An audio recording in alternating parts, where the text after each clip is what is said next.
قال ومن صام رمضان ثم أتبعه ستا من شوال كان كصيام الدهر رواه مسلم. സഹീഹ് മുസ്ലിമിലുള്ള സ്ഥിരപ്പെട്ടുള്ള ഹദീസാണിത്. ഞാൻ ആർക്കെങ്കിലും അത് അറിയില്ലാന്നുണ്ടെങ്കിൽ അവർക്ക് ആ ഹദീസ് എത്തിയിട്ടില്ല. ചിലർ ഈ ഹദീസിനെ ഇത് സുന്നത്തല്ല എന്ന് പറയുന്ന ആൾക്കാരുണ്ട്. ഇത് ഇപ്പൊ ഇനി പറയാൻ പോകുന്നത് മൻ സാമ റമദാൻ, ആരെങ്കിലും റമദാൻ മാസം നോമ്പെടുത്തു, സുമ്മ അത്ബഅഹു സിത്തം മിൻ ഷവ്വാൽ, അതിന് ഷവ്വാലത്തെ 6 ദിവസം കൊണ്ട് അവൻ അതിനെ പിന്തുടരുകയും ചെയ്തു. കാനക സിയാമിദ് ദഹർ, അങ്ങനെയാണെന്നുണ്ടെങ്കിൽ അവന്റെ ആ പ്രതിഫലം എന്ന് പറയുന്നത് ഒരു വർഷം നോമ്പെടുത്തതിന് തുല്യമായിട്ടുള്ള പ്രതിഫലമായിരിക്കും.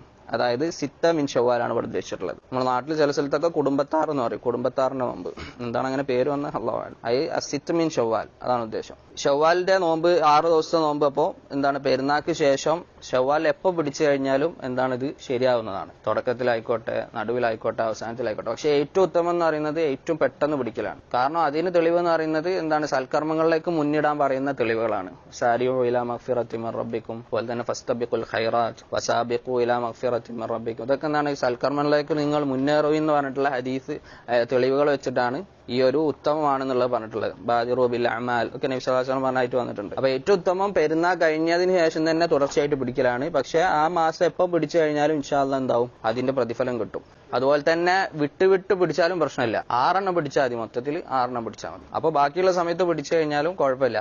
ഇവിടെ ഖിലാഫ് വന്നിട്ടുള്ള ഒരു വിഷയം എന്താ വെച്ച് കഴിഞ്ഞാൽ, നമ്മളെ പണ്ഡിതന്മാർക്കിടയിൽ തന്നെ ഖിലാഫ് സംഭവിച്ചിട്ടുള്ളത്, ഒരാൾക്ക് ഖദാ വീട്ടാൻ ബാക്കിയിരിക്കുക റമദാൻ മാസത്തിൽ ഇത് പിടിക്കാൻ പറ്റുമെന്നാണ്. ഇത് ഷെയ്ഖ് ഇബ്നു ഉസൈമീനും ഷെയ്ഖ് ഇബ്നു ബാസിന്റെ ഒക്കെ അഭിപ്രായ പ്രകാരം ആരെങ്കിലും റമദാനിൽ പിടിക്കാൻ ബാക്കിയുണ്ടായിരിക്കെ, ഖദാ വീട്ടാൻ ബാക്കിയുണ്ടായിരിക്കെ ഇത് പിടിച്ചു കഴിഞ്ഞാൽ ശരിയാവില്ല. അവര് വ്യക്തമായിട്ടുള്ള ഹദീസ് ലാഹിറായിട്ടുള്ള എന്താണോ അത് തന്നെ എടുത്തു. കാരണം വിശ്വാസം പറഞ്ഞാൽ ആരെങ്കിലും റമദാൻ മാസം നോമ്പെടുത്തിട്ട് പിന്നെ 6 ദിവസം എടുത്താലെന്നാ പറഞ്ഞിട്ടുള്ളത്. ഇവനെ സംബന്ധിച്ചിടത്തോളം റമദാൻ ഫുള്ള് പിടിച്ചിട്ടില്ല, അപ്പൊ പിന്നെ എന്താവില്ല, ഈ പ്രതിഫലം കിട്ടില്ല എന്നാണ് അവർ പറയുന്നത്. അതുപോലെ അവർ പറഞ്ഞു മറ്റേത് വാജിബാണ്, ഇത് സുന്നത്താണ്. ഈ സുന്നത്തിലെങ്ങാനും ആരെങ്കിലും തുടർച്ചയായി പിടിച്ചുകൊണ്ട് നിന്നിട്ട് വാജിബ് മിസ്സായി പോയി കഴിഞ്ഞാൽ അവന് കുറ്റം കിട്ടും. അതേസമയം ആദ്യം വാജിബ് എടുത്തിട്ട് സുന്നത്ത് ഒഴിവാക്കി കഴിഞ്ഞാൽ എന്തില്ല, അവന്റെ പേരിൽ കുറ്റമില്ല. എന്നാ മറുവിഭാഗം പണ്ഡിതന്മാർ പറഞ്ഞത് 6 നോമ്പിന്റെ സമയം കുറച്ചുള്ളൂ. കാരണം ഷവ്വാൽ കഴിഞ്ഞാൽ കഴിഞ്ഞു. മറ്റേതെന്നാണ് വക്ത് മുവസ്സഅാണ്, എപ്പം വേണമെങ്കിലും പിടിക്കുക. അടുത്ത റമദാൻ വരണം, പിന്നെ അതിന്റെ അടുത്ത റമദാൻ എപ്പോഴും എന്ത് ചെയ്യാൻ സമയമുണ്ട് ബാക്കി. അങ്ങനെയാണെന്നുണ്ടെങ്കിൽ എന്ത് ചെയ്യാ, അവന് പിടിക്കാന്നും പറഞ്ഞു. അഭിപ്രായ വ്യത്യാസം ഉണ്ട് ഇതിൽ.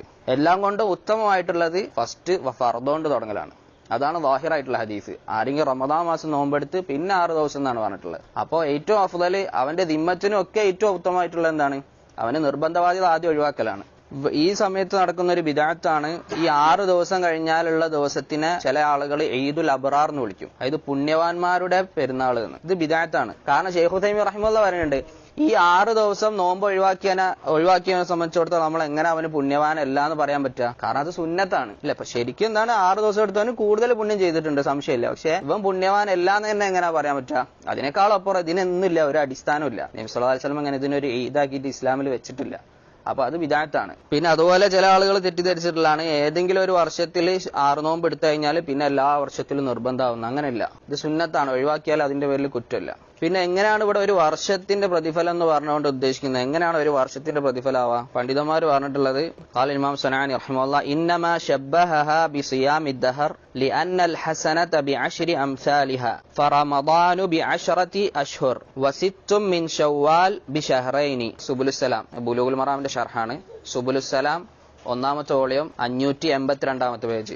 ഇമാം സനഅനി റഹിമഹുല്ലാഹ് പറയാണ്, എന്തുകൊണ്ടാണ് ഒരു വർഷത്തിന്റെ പ്രതിഫലം എന്ന് പറഞ്ഞത് അതിനോട് സാദൃശ്യപ്പെടുത്തിയത്? അദ്ദേഹം പറയാണ്, ഒരു ഹസനത്ത് എന്ന് പറഞ്ഞാൽ 10 ഹസനത്തിന് തുല്യമാണ്. അപ്പൊ ഒരാൾ റമദാൻ മാസം നോമ്പെടുത്തു കഴിഞ്ഞാൽ 10 മാസം നോമ്പെടുത്തതിനെ പോലായി. പിന്നെ 6 ദിവസം നോമ്പെടുക്കണം എവിടെ? ഷവ്വാലില്. അപ്പൊ അത് എത്ര ആവും? 60 ദിവസമാവും. 60 ദിവസം എന്ന് പറഞ്ഞാല് 2 മാസമാവും. അപ്പൊ 10ഉം 2ഉം എത്രയായി? 12. 12 മാസം എന്ന് പറഞ്ഞാൽ 1 കൊല്ലം.